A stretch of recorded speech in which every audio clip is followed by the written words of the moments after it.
Ce soir, c'est avec beaucoup de plaisir que nous allons pouvoir entendre Christine Tranchant et Nicolas Desrosiers.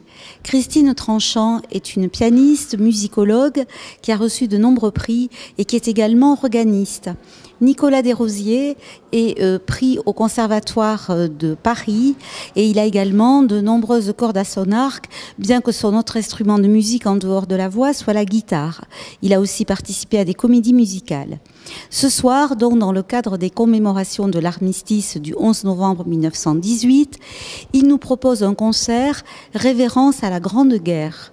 Donc, dans ce concert, ils nous présenteront bien sûr des chants, des chansons populaires, mais aussi des pièces musicales de compositeurs comme Francis Poulenc, Granados, etc.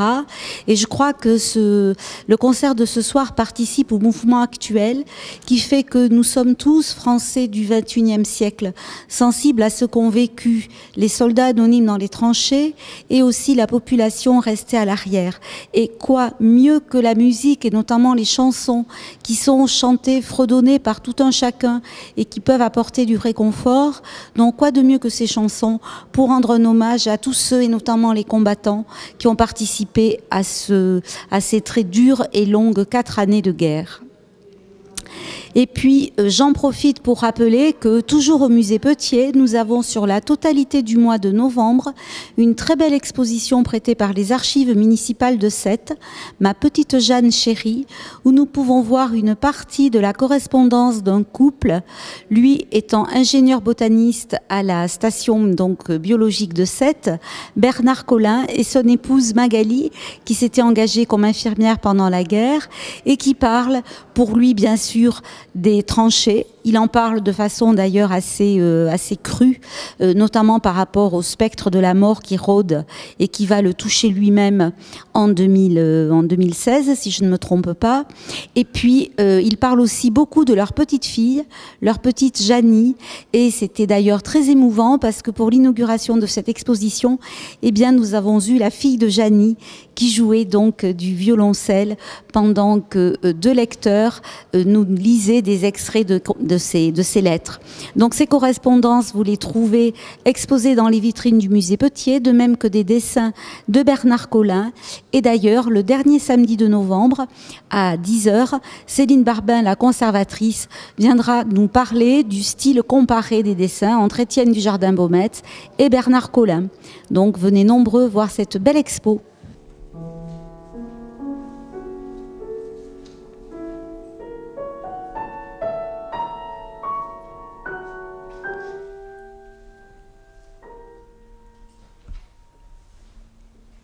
Hélas, si vous l'aviez voulu, Seigneur, elle ne coulerait pas de mes yeux, ces larmes brûlantes que je répands en votre présence.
Adieu.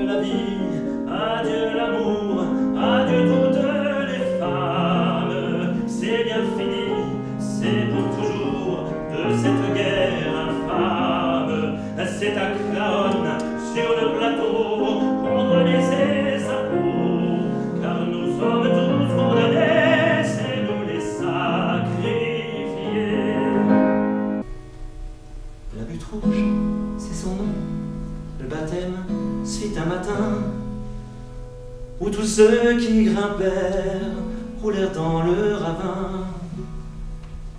Aujourd'hui, il y a des vignes, il y pousse du raisin. Qui boit de ce vin-là, boit les larmes des copains. Sur ce but-là, on y refait des vendanges, on y entend des cris et des chansons. Filles et gars, doucement y échangent des mots d'amour qui donnent le frisson. Peuvent-ils songer dans leurs folles étreintes qu'à cet endroit où s'échangent leurs baisers, j'ai entendu la nuit monter des plaintes et j'y ai vu des gars au crâne brisé.